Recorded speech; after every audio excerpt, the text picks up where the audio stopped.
মানবতা যদি হইতো তাহলে আমার সমাজের এই চিত্র হয় কি করে, যেটা স্টেজে বলাও যায় না, চিত্র তুলে ধরাও যায় না। হইতে পারে তুলে ধরতে গেলে আমার গাড়ি এইখান থেকে বাহিরও হবে না, হইতে পারে আমি উত্তরা ক্রসও করতে পারবো না। মানবতা থাকলে তো এরকম ছিল চিত্র, ময়দানে জীবনটা বাহির হইতেছে পিপাসায়, আপন ভাই পানি নিয়ে ছুটা গেছে, পাশের থেকে একজন ডাক দিছে পানি, বলছে ভাই ও পিপাসিত বেশি, ওর কাছে জানা। ওইখানে যাওয়ার পরে আরেক জায়গার থেকে আওয়াজ আসছে পানি, তো দ্বিতীয় বলছে ও আমার চেয়ে বেশি পিপাসিত, ওইখানে যান না। তো ওইখানে যায় দেখে দুনিয়ায় নাই, দ্বিতীয় জনের কাছে আইসা দেখে দুনিয়ায় নাই, আপন বাড়ির কাছে আইসা দেখে ও নাই। এটার নাম তো ছিল মানবতা, এটার নাম তো মানবতা ছিল না। যে 1000 টাকার শাক নিয়ে রাস্তার পাশে বসতে বেচতে হয়তো 1500 টাকা বেচবে, 500 টাকা মিলবে, 2 কেজি চাউল কিনবে, একটু শাক কিনবে, একটু ডাইল কিনবে, ওর কাছ থেকে আইসা তো হাত পাতা উচিত ছিল না যে দে ডেলি 100 টাকা। এটা কি মানবতা? তুমি মানুষ, এটার নাম তো মানবতা ছিল। রাগ হয়ে যাবেন বলবো, আমার সমাজ তো দেখি রাস্তাঘাটে পোস্টার দেখলে দেখি সমাজ সেবকের অভাব নাই, ঠিক না? আওয়াজ না, আওয়াজ না, মনোযোগ। কিন্তু আজ পর্যন্ত বাংলাদেশে আমাকে বাড়ি করে দেন তো একটা, যে তৃতীয় লিঙ্গের কোনো আশ্রয় কেন্দ্র কেউ খুলছে? আমাকে দেখান, একটা দেখান। এটা কি সমাজ সেবার অন্তর্ভুক্ত ছিল না? যে তৃতীয় লিঙ্গের মানুষগুলা রাস্তায় রাস্তায় ঘুরবে আর মানুষকে বিরক্ত করবে আর হাত পাতবে আর বাসা বাড়িতে উঠে চিল্লা চিল্লি করবে, আর যুবকরা ওদেরকে নিয়ে মজা নিবে।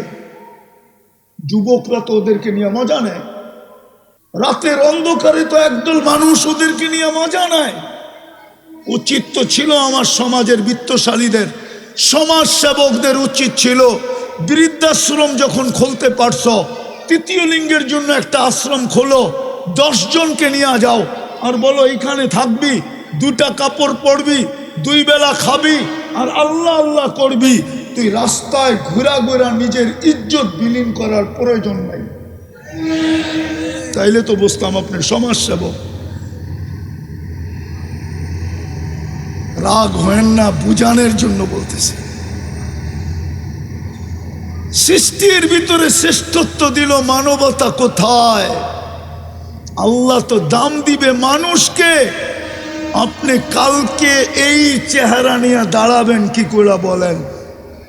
সৃষ্টির ভিতরে আমাকে মানুষ হিসাবে শ্রেষ্ঠত্ব দিলেন, বলেন আপনার আমার ভিতরে মানবতা কতটুকু?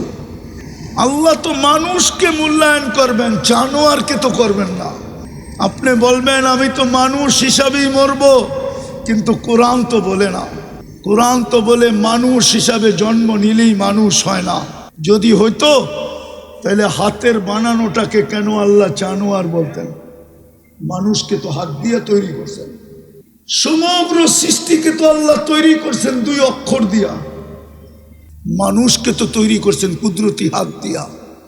সমগ্র সৃষ্টিকে তো তড়িঘড়ি কমপ্লিট করছেন 6 দিনে, আপনাকে আমাকে তো কমপ্লিট করলেন 10 মাসে। আপনাকে কেন জানোয়ার বলবে? আরো 2-4টা দেখাবো। সৃষ্টির ভিতরে সবচেয়ে সৌন্দর্য দিল আপনাকে, পুরা ভান্ডারটা যেন সৌন্দর্যে লাগায়া দিল আপনার উপরে, ওটাকে জানোয়ার বলবেন কেন? 4 কসম খায়া ঘোষণা দিলেন সৃষ্টির ভিতরে সবচেয়ে সুন্দর গঠন তোর। 3 ওয়াসাইতুন ওয়া তুরে সিনিন ওয়া হাদাল বালাদিল আমিন। 4 কসম খাওয়ার পরে বললেন সবচেয়ে সুন্দর গঠন তোর। ওই গঠনের জিনিসটাকে কেন আল্লাহ জানোয়ার বলবেন? জানোয়ার। আরেকটা বলবো, সাজাইতে সাজাইতে, যার শব্দটা যদিও আল্লাহর জন্য শোভনীয় না, কিন্তু আমি বুঝানোর জন্য বলতেছি, সাজাইতে সাজাইতে সাজাইতে সাজাইতে ঘোষণা দিলেন ইন্নী লাকা মুহিব্বা, আই লাভ ইউ। যে মানুষের প্রেমে পড়ে গেলেন, ভালোবাসায় পড়ে গেলেন, ওই মানুষটাকে জানোয়ার বলবেন কেন? বোঝা গেল মানুষ মানুষ হইলেই মানুষ হয় না। বিদায় আপনি আর আমি যে সৃষ্টির সেরা হইলাম মানুষ রূপে, মানবতা কতটুকু? সৃষ্টির ভিতরে আমাকে মানুষ হিসাবে শ্রেষ্ঠত্ব দিল, মানব জাতির ভিতরে আমাকে উম্মতে মুহাম্মদী হিসাবে শ্রেষ্ঠত্ব দিলেন। শুধু শ্রেষ্ঠত্ব দিলেন না, আবার শ্রেষ্ঠত্বের প্রমাণও দিলেন। প্রমাণ স্বরূপ আমি বলতেছিলাম মুহাম্মদুর রাসূলুল্লাহ সর্বপ্রথম প্রমাণ। আপনি মুহাম্মদুর রাসূলুল্লাহ পাইছেন। যদি মুহাম্মদুর রাসূলুল্লাহ প্রমাণ না হইতো তাহলে আমি কিতাব থেকে একটা প্রমাণ দিতেছি। যদি মুহাম্মদুর রাসূলুল্লাহ সাল্লাল্লাহু আলাইহি ওয়াসাল্লাম আমার কথার প্রমাণ না হইতো তাহলে আমি কিতাব থেকে একটা প্রমাণ দিতেছি। বাদায়া নেহায়া লেখা আছে, ওইখানে লেখা না থাকলে আমি বলতাম না যে দানিয়াল আলাইহিস সালাম শুধু এই উম্মতের হাতের মাধ্যমে কাফন দাফন পাওয়ার জন্য ২৫০০ বৎসর অপেক্ষা করছেন। মৃত্যুর পরে ওনার দোয়া ছিল, আল্লাহ মৃত্যুর পরে যেন আমাকে সুরক্ষিত রাখা হয়। উম্মতে মুহাম্মাদি যেদিন আসবে এদের হাতের মাধ্যমে যেন আমাকে কাফন দাফন করা হয়। কেননা আমি এই ফজিলতটুকু পাইতে চাই। কেননা উম্মতের মুহাম্মদের ফজিলত, মুহাম্মদুর রাসূলুল্লাহর উম্মতের ফজিলত যতটুকু আমি জানছি আপনি আমাকে জানাইছেন, বিদায় আমার মন বলে আমি ওদের হাতের ছোঁয়া চাই। আর কোরআন এই কথা সাক্ষী দেয়, মাসালুহুম ফিত তাওরাত ওয়া মাসালুহুম ফিল ইনজিল। আমাদের প্রশংসায় তৌরাত ভরা ছিল, ইনজিল ভরা ছিল, জবুর ভরা ছিল। আসমানি কোনো কিতাব নাই যেটার ভিতরে আমাদের আলোচনা না ছিল। কোনো নবী রসুল এরকম আসেন নাই যাদের মুখে আমাদের আলোচনা না ছিল। আদম আলাইহিস সালাম থেকে নিয়ে ঈসা আলাইহিস সালাম পর্যন্ত আমাদের আলোচনাই আলোচনা ছিল। যদি আমাদের আলোচনা না থাকবে তো ঈসা আলাইহিস সালাম কেন দোয়া করলেন যে আল্লাহ আমাকে উম্মতে মুহাম্মদী বানায় পাঠায়েন? আল্লাহ কেন কবুল করলেন? উনি কেন আসবেন? উনি দাজ্জালকে করবেন, কিন্তু যেদিন আসবেন উনি ইমামতি তো করবেন না। ইমামতি তো করবেন মাহদী আলাইহিস সালাম। ইমামতি করার অধিকার আমার নাই, এখন পর্যন্ত নাই যতক্ষণ আপনি বেঁচে আছেন। কেন আপনি উম্মতের ইমাম, আমি উম্মতের একজন ব্যক্তি। আপনার পরে যখন ইমামতি আমার কাছে আসবে তখন আমি ইমামতি করব, কিন্তু আজকে তো আপনি ইমাম। তো শ্রেষ্ঠত্বের প্রমাণ হলো মুহাম্মদুর রাসূলুল্লাহ। খোলার সময় আমার কাছে নাই, নইলে এটাকে অনেক খোলা যায়। দ্বিতীয় প্রমাণ হলো কোরআন। কালামুল্লাহ, কোরআন না কালামুল্লাহ। আল্লাহ নিজের কালাম দিয়া দিছেন, নিজের কালাম আমাদেরকে দিয়া দিছেন। কিন্তু আফসোস আমার জাতি ৯০ জন কোরআন পড়তে জানে না, নারী পুরুষ। জানি না উত্তরের মানুষ রাগ হয়ে গেল কিনা, একমত আপনারা? ৯০ জন কোরআন পড়তে জানে না। পড়তে না জানে আমার কোনো আপত্তি ছিল না, কিন্তু আফসোসের বিষয় তো এইখানে, যদি ঘরে ঢুকার সাথে সাথে কোরআনটা চোখের সামনে পড়তো তাইলেও হয়তো মনটাকে বুঝাইতে পারতাম যে ঘরে ঢুকার সাথে সাথেই কোরআনটা চোখের সামনে পড়ে। কিন্তু সমস্ত মুসলমানের ঘরে তো ঢুকার সাথে সাথে টেলিভিশনটা চোখের সামনে পড়ে। কোরআনটা তো চোখের সামনে আনতে হইলে বড় আলমারি খুঁজা খুঁজা আনতে হয়। রাগ হয় না, পায়ে হাত রাখেন। টেলিভিশনটা তো সামনে পড়ে, চোখের সামনে। কোরআনটা তো চোখের সামনে পড়ে না। ঘরে ঢুকার সাথে সাথে কোরআনটা চোখের সামনে পড়ে না। উচিত ছিল ঘরে ঢুকার সাথে সাথে যেন কোরআনটা সামনে পড়ে, এমন জায়গায় কোরআনটাকে রাখা উচিত ছিল।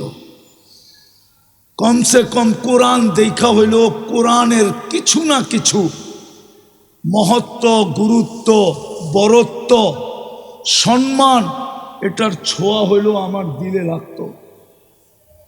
কিন্তু আফসোস, টেলিভিশনটা চোখে পড়ে ঘরে ঢুকার সাথে সাথে, বেডরুমে ঢুকার সাথে সাথে টেলিভিশনটা চোখে পড়ে, কোরআনটা পড়ে না।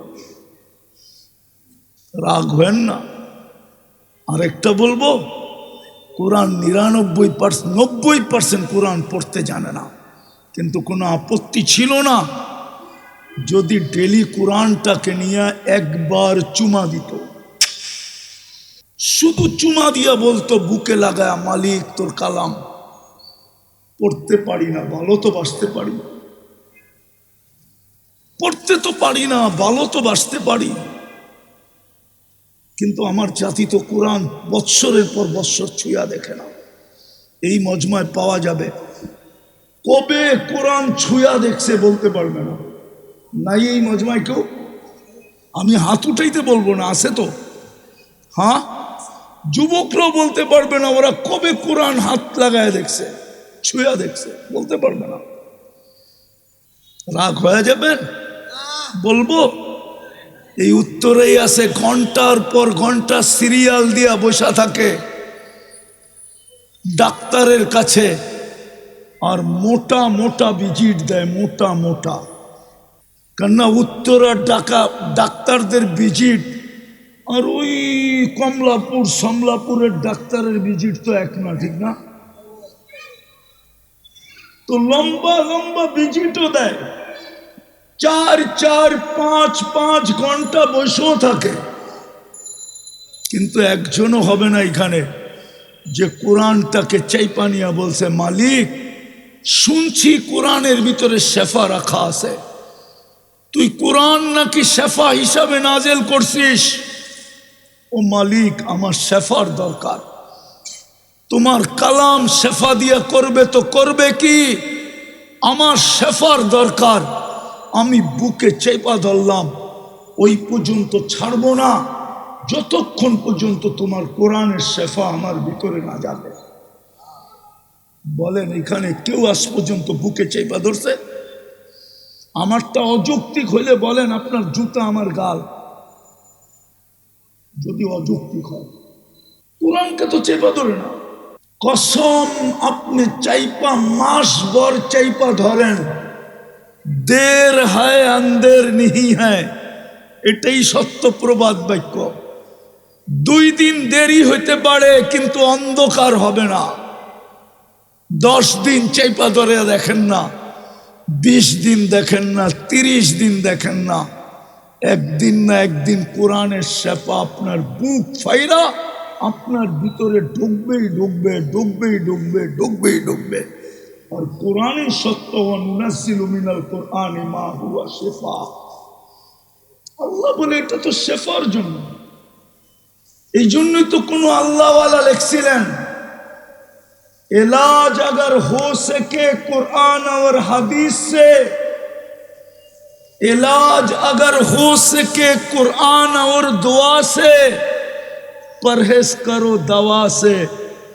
যদি তুমি চিকিৎসা নিতে পারো কোরআন দ্বারা, কোরআনের কাছ থেকে যদি তুমি চিকিৎসা যদি তুমি আদায় করে নিতে পারো, আল্লাহর রসুলের দুয়ার থেকে যদি তুমি শেফা আদায় করে নিতে পারো, তাহলে দাওয়ার কাছে যাও না। একটা গবেষণা আপনাদেরকে শুনাইতেছি আমি, একটা গবেষণা শুনাইতেছি, জানি না আপনারা একমত হবেন কিনা। শোনাবো? হ্যাঁ। মুসলিম দুনিয়ায় বলেন তো বাংলাদেশে কয়টা মানসিক রোগীর হাসপাতাল? সবচেয়ে বড় হাসপাতাল কয়টা বাংলাদেশে? কয়টা? আরে বলেন না কয়টা? কয়টা? কয়শো কোটি মানুষ? কত কোটি মানুষ বাংলাদেশে? 18 কোটি মানুষের জন্য একটা পাগল হাসপাতাল, ঠিক না? হ্যাঁ, এখানে জানি না গ্রিন কার্ড হোল্ডার আছে কিনা। আছে কেউ গ্রিন কার্ড হোল্ডার? আমেরিকান কেউ নাই? ইউরোপেরও কেউ নাই? গেছে এরকম কেউ আছে? আমেরিকাতে যায় দেখেন প্রত্যেকটা শহরে কয়টা করে হাসপাতাল, মেন্টালিটি হাসপাতাল কয়টা? আমি প্রথম যখন অস্ট্রেলিয়া গেছি, প্রথম 2016-তে গেছি প্রথম, তারপরও গেছি অনেকবার, টানা গেছি 3-4 বছর। যাইতে হতেছিল তাবলিগি কাজের কারণে। তো আমি যখন এয়ারপোর্ট থেকে বাহির হয়ে আমি জিজ্ঞাসা করছি যে তোমাদের এখানে মানসিক রোগীর হার কত? আপনি ফার্স্ট টাইম আসলেন, এটা জিজ্ঞেস করলেন কেন? আমি বললাম আমি নামার পরে লোকগুলার অবস্থা দেখা আমার মনে হলো যদি আমার পড়া ভুল না হয়ে থাকে, এলমে কেহাফা যদি ভুল না হয়ে থাকে পড়া, তাইলে মনে হয় আমার ধারণা সঠিক হবে। আমার মনে হয় এখানে বড় পার্সেন্টেজের লোক মানসিক রোগী। তো বলতেছে 4 জনে 1 জন মানসিক রোগী। কয়জন? শতকরা 25 জন মানসিক রোগী, 25%। অস্ট্রেলিয়ায় আমরা কম কেন জানেন? সারা দুনিয়ায় মানসিক রোগী কম কেন জানেন? মুসলিম দুনিয়ায় মানসিক রোগী কম কেন জানেন? কমসে কম শুক্রবার হইল আমরা গর্দান মাসা করি, উজুর ভিতরে গর্দানে পানি লাগে, পানি। আর 5 বেলা যারা করে উজু, ওরা 5 বেলায় গর্দানে পানি লাগায়। এই জন্য মুসলমানের ভিতরে মানসিক রোগী কম। এই রিচার্জ আমার না, আমেরিকান ডাক্তারের রিচার্জ, আমার না। নিবেন নাম ঠিকানা, নিবেন এই লিটারেচার আমার কাছ থেকে। কিন্তু দুনিয়াতে এটা মিডিয়ায় আসে নাই, আসবে না কোনোদিন। মিডিয়ায় আসবে না, মিডিয়ায় আসতেও দিবে না। যেমন আমি বলি রাগ হয়েন না, আমার সুশীলরা কি করে, আমার বুদ্ধিজীবীরা কি করে, আমার শিক্ষিতরা কি করে, আমাদের যুবক যুবতীর যৌবন মাটিতে মিশা যেতেছে, মাটিতে। আমার সমাজের সুশীলরা কি করে, আমার সমাজের শিক্ষিতরা কি করে, আমার সমাজের বুদ্ধিজীবীরা কোথায়, আমার সমাজের ডাক্তাররা কোথায়? ওরা কেন এই যুবকদেরকে বলে না ইন্টারনেট ওদের যৌবনকে মাটিতে মিশায়া দিতেছে? একদিন তো আসবে ওরা বাসর রাত্রে ক্যাচ আউট হয়ে যাবে, বাসর রাত্রে ওদের উইকেট পড়া যাবে। যদি বাসর রাত্র না পড়লো 2 বছর টিকবে, 2 বছর পরে শেষ। আমার সমাজে পরকীয়ার তুফান চলতেছে কেন? আরে বলেন না কেন? আমার মেয়েরা 20-তে বুড়ি হয়ে যেতেছে ইন্টারনেটের কারণে। আমার যুবকদের যৌবন শেষ হয়ে যেতেছে ইন্টারনেটের কারণে। মাদক নিয়ে আপনি চিৎকার দেন, মাদকের চেয়ে বেশি তো হলো ইন্টারনেট। ওরা আজে বাজে জিনিস যা সারাদিন দেখে, ওদেরকে জিজ্ঞাসা করেন। আপনি আমার কাছে সায়েন্স নিয়ে আসেন, সায়েন্স, আমি সায়েন্স দিয়ে আপনাকে বুঝাইয়া দিব, আপনার বিজ্ঞান দিয়ে বুঝিয়ে দিব। ওদের যৌবন ডেলি মাটিতে মিশতেছে। এই জন্য আমার সমাজে পরকীয়া বাড়তেছে। কেননা পুরুষ করবে কি? ইন্টারনেট দেখতে দেখতে দেখতে দেখতে দেখতে ও তো বুড়ি হয়ে গেছে। এখন পুরুষ যাবে তো যাবে কোথায়? মেয়ে পরকীয়া করবে না তো করবে কি? ও তো ইন্টারনেট দেখতে দেখতে দেখতে নিজের যৌবন মাটিতে মিশায়া দিছে। এখন ওই নারী পরকীয়া করবে না তো করবে কি? পরকীয়ার তুফান তো আমার সমাজে এই জন্য, শুধু ইন্টারনেটের কারণে। আপনি ওদেরকে জিজ্ঞাসা করেন, আমি ওদের পায়ে হাত রাখি, ওদেরকে জিজ্ঞাসা করেন, ওরা যা সারাদিন দেখে, যদি আল্লাহ সাত্তারি না করতেন তাইলে কোনো মা বাবা সন্তানকে ঘরে ঢুকতে দিতেন না। ওদেরকে জিজ্ঞেস করেন, ওদের জীবন তো ইন্টারনেটে শেষ। যদিও এটা আমার আলোচ্য বিষয় ছিল না, কথায় কথা চলে আসছে। আমার জাতির শিক্ষিত লোকগুলা তো বাধা দেয় না।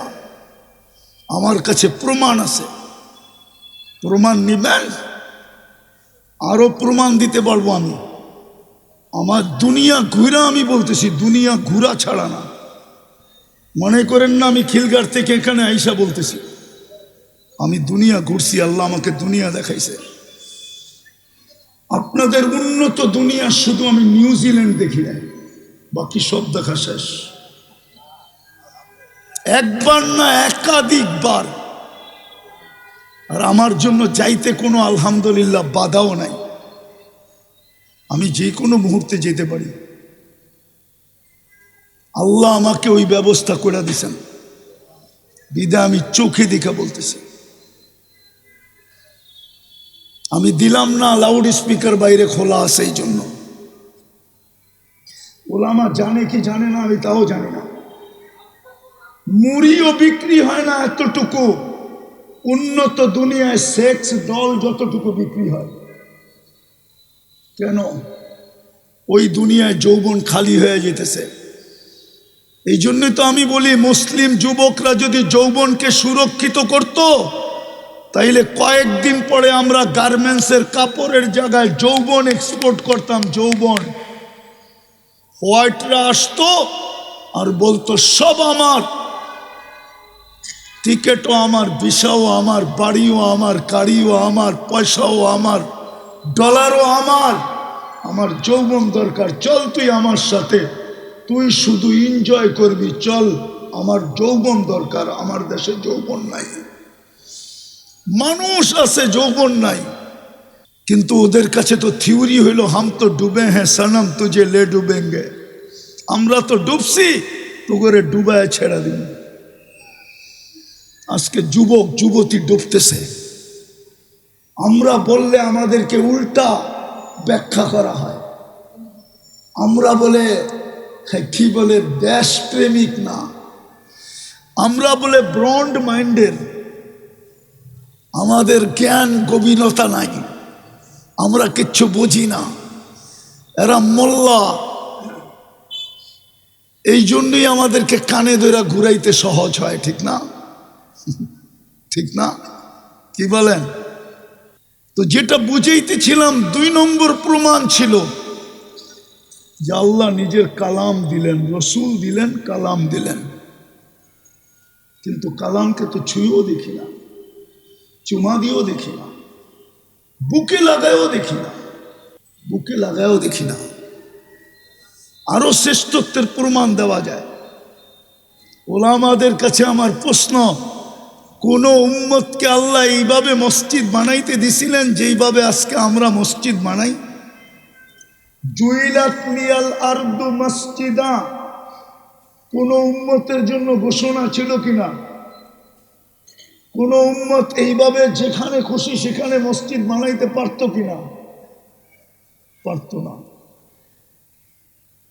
এটাও আমাদের শ্রেষ্ঠত্বের প্রমাণ যে আল্লাহ পুরো জমিনকে আমাদের জন্য মসজিদ বানায় দিয়েছে। সেজদা করতে দেরি, আমি তুলা নিতে দেরি করব না। কিন্তু আমি শেষ জায়গায় চলে আসছি। প্রশ্ন আপনাদের কাছে, বিবেকের কাছে, সৃষ্টির ভিতরে আমাকে মানুষ হিসাবে শ্রেষ্ঠত্ব দিলেন, বলেন আপনার আমার ভিতরে মানবতা কতটুকু? আল্লাহ তো মানুষকে মূল্যায়ন করবেন, জানোয়ারকে তো করবেন না। আপনি বলবেন আমি তো মানুষ হিসাবেই মরব, কিন্তু কোরআন তো বলে না।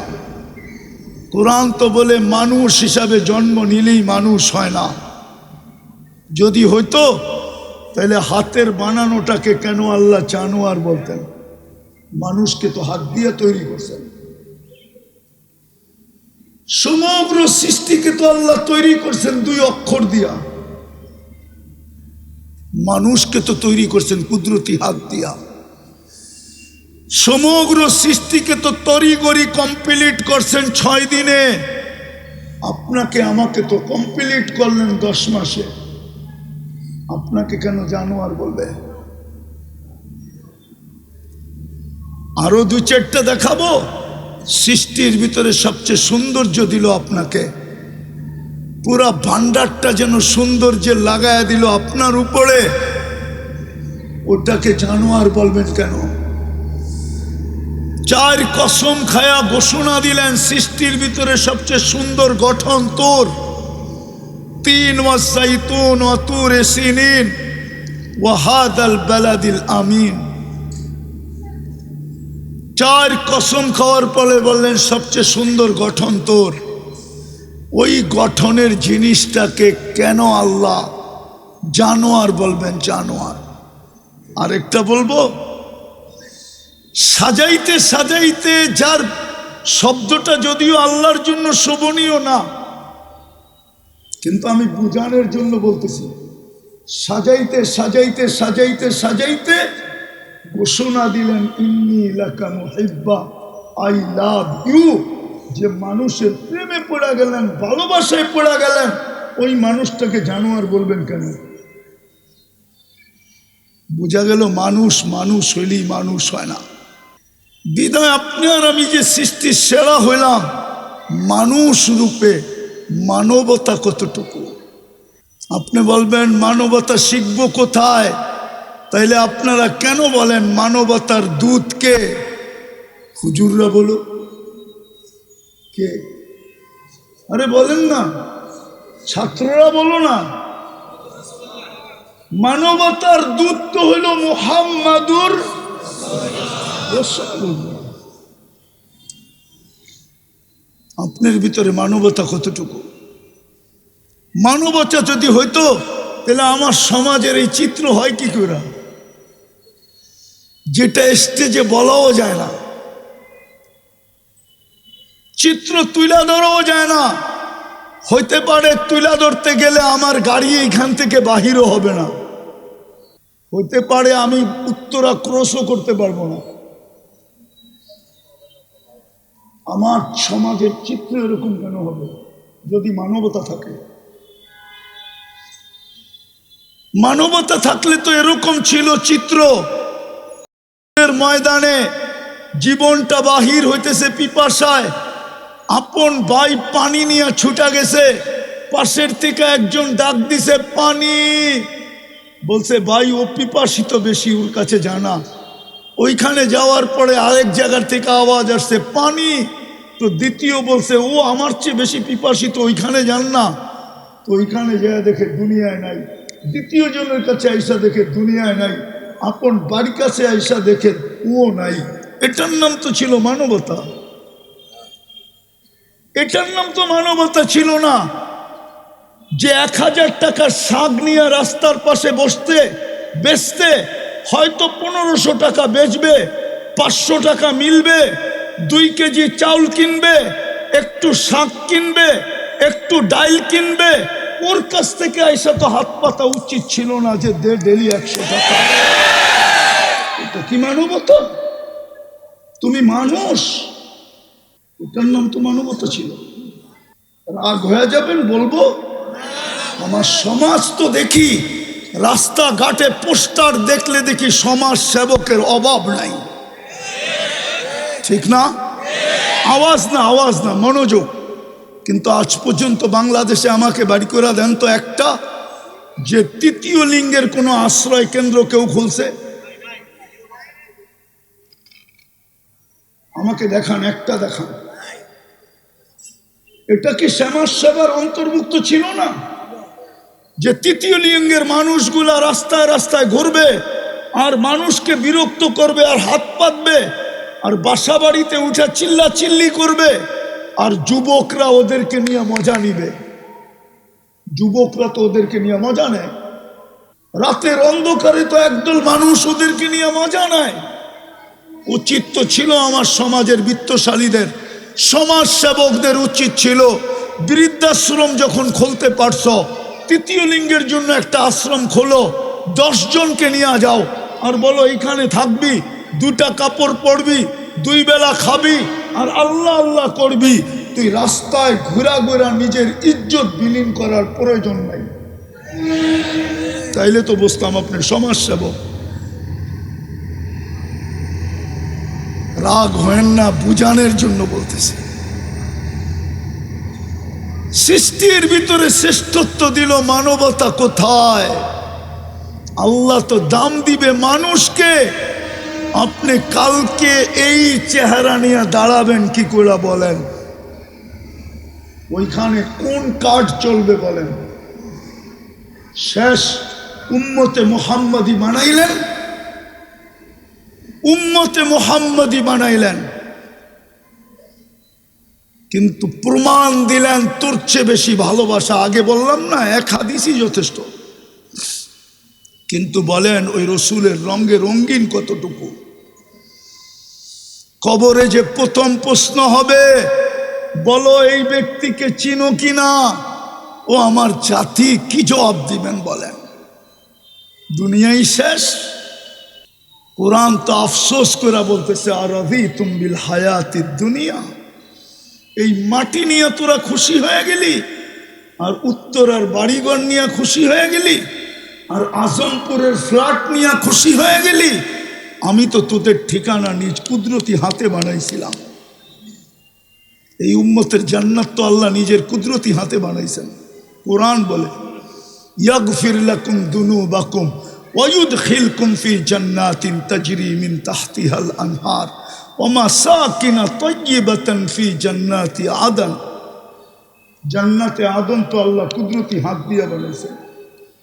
জান্নাতে আদন তো এই উম্মতকে দেওয়ার জন্য আল্লাহ অঙ্গীকার করতেছেন। বিদায় আমাদের দুরবস্থা হবে না তো কার হবে? মাত্র তো হলুদ কার্ড, 21 তারিখ থেকে হলুদ কার্ড শুরু হয়েছে।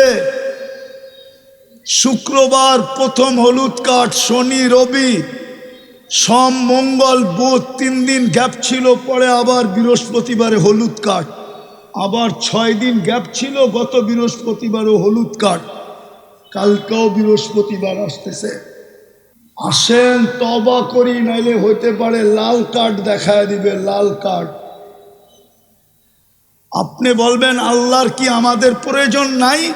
নো, আপনার আমার প্রয়োজন আল্লাহর নাই।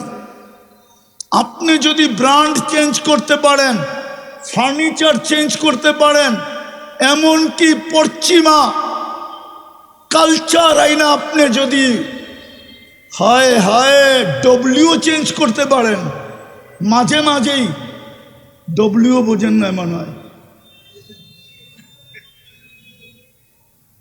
চেঞ্জ করতে পারেন, তো আল্লাহ কি উম্মত চেঞ্জ করতে পারে না? ওলামা তো বলবে 600 কোটি কাফের, আমিও বলি কাফের, কিন্তু আমি বলি এটা রিজার্ভে রাখা আছে।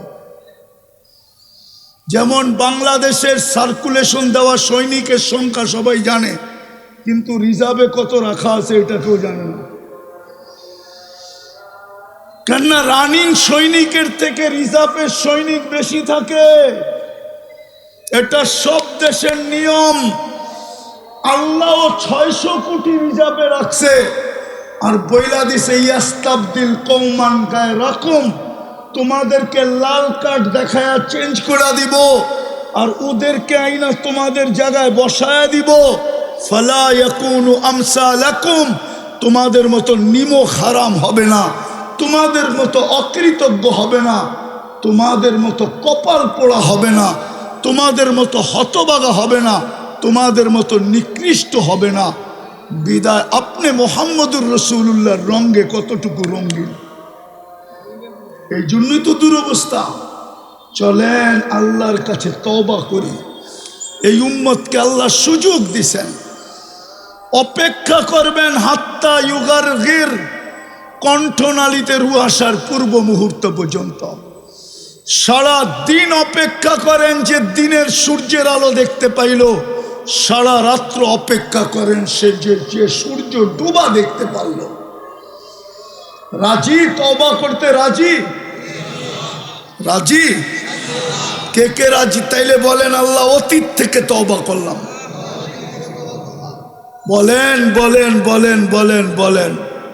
নামান আসেন, কমসে কম আসেন। ওলামাদের ছত্র ছায়ায় আইসা, ওলামাদের দিক নির্দেশনায়, ওলামা আপনাদেরকে কঠিন করবে না, সহজ করবে। আমি তো এই জন্য বলি, আমার জাতি যদি একটা কাজই করত তাইলেও তো মনকে বুঝাইতে পারতাম। যখনই ঘুমাইতে যায় তখনই যদি আমার জাতি আল্লাহর কাছে মাপ চায় ঘুমাইতো, যখনই ঘুমাইতে যায়। কেন হইতে পারে ঘুমাবে আর কোনোদিন উঠবে না, সুযোগ হাতের থেকে চলে যাবে, তওবা করার আর সুযোগ হবে না, মাপ চাওয়ার আর সুযোগ হবে না। বিধায় আমি তো যুবকদের পায়ে হাত দিয়া বলি, যুবক সারাদিন কি করলাম আমার বিষয় না, আমার বিষয় হলো তুমি যখন ঘুমাইতে গেলা আল্লাহর কাছে মাপ চায় ঘুমাইলা কিনা। একটা কাজই যদি করত, দ্বিতীয় আরেকটা কাজই যদি আমার জাতি করত, আজান দিতে দেরি, ছুটা মসজিদে যেতে যদি দেরি না করত। কে ডাকতেছে? কে? আরে কে ডাকতেছে? আরে কে ডাকতেছে? আল্লাহ ডাকতেছে। আমি আপনি করে বলবো না, আমার জাতিকেই বলবো। মুরব্বীরা ডাকতে দেরি, বাংলাদেশের কোনার থেকে ছুটা আসতে দেরি করে না, ঠিক না? কি রাগ হয়ে গেলেন? হ্যাঁ, অথচ ঘরের পাশের থেকে দাঁড়ায় আল্লাহ ডাকে। মসজিদ বিলকুল ঘরের পাশে, ওইখানে আল্লাহ ডাকে, 2 কদম দিয়া যায় না। অথচ মুরব্বীদের ডাকে বাংলাদেশের কোনার থেকে ছুটে আসে। তুই ছুটা গাছ কোথায়? মুরব্বীরা ডাকছে। কে ডাকছে? বড়রা ডাকছে, মুরব্বীরা ডাকছে। ও মুরব্বীর ডাকে টেকনাফ থেকে ছুটতেছে, তেতুলিয়ার থেকে ছুটতেছে, অথচ আল্লাহ ডাকে ওর ঘরের পাশে মসজিদও ছুটা যায় না। খোদার কসম দ্বিতীয়টাও করেন, নাইলে হইতে পারে লাল কার্ড এই উম্মতকে দেখায় দিবে। ওটারই নমুনা দেখা যাইতেছে, একটার পরে একটা দেশ মাটির সাথে মিশতেছে। আফগানিস্তানের পরে ইরাক, ইরাকের পরে লিবিয়া, লিবিয়ার পরে সিরিয়া, সিরিয়ার পরে এখন জানি না এটার পরে কার সিরিয়াল আসে। আল্লাহর পক্ষ থেকেই আসতেছে। আল্লাহ তাকায় তাকায় দেখতেছে, লিউযীকাহুম বাদাল্লাযী আমিলু লাআল্লাহুম ইয়ারজিউন। এরা ইউটার্ন নেয় কিনা? ইউটার্ন নিলে হয়তো মাফ করে দিবে। পড়বেন নামাজ আজকের থেকে পাক্কা? আল্লাহ আমাদেরকে আমল করার তৌফিক দান করেন। ওমা আলাইনা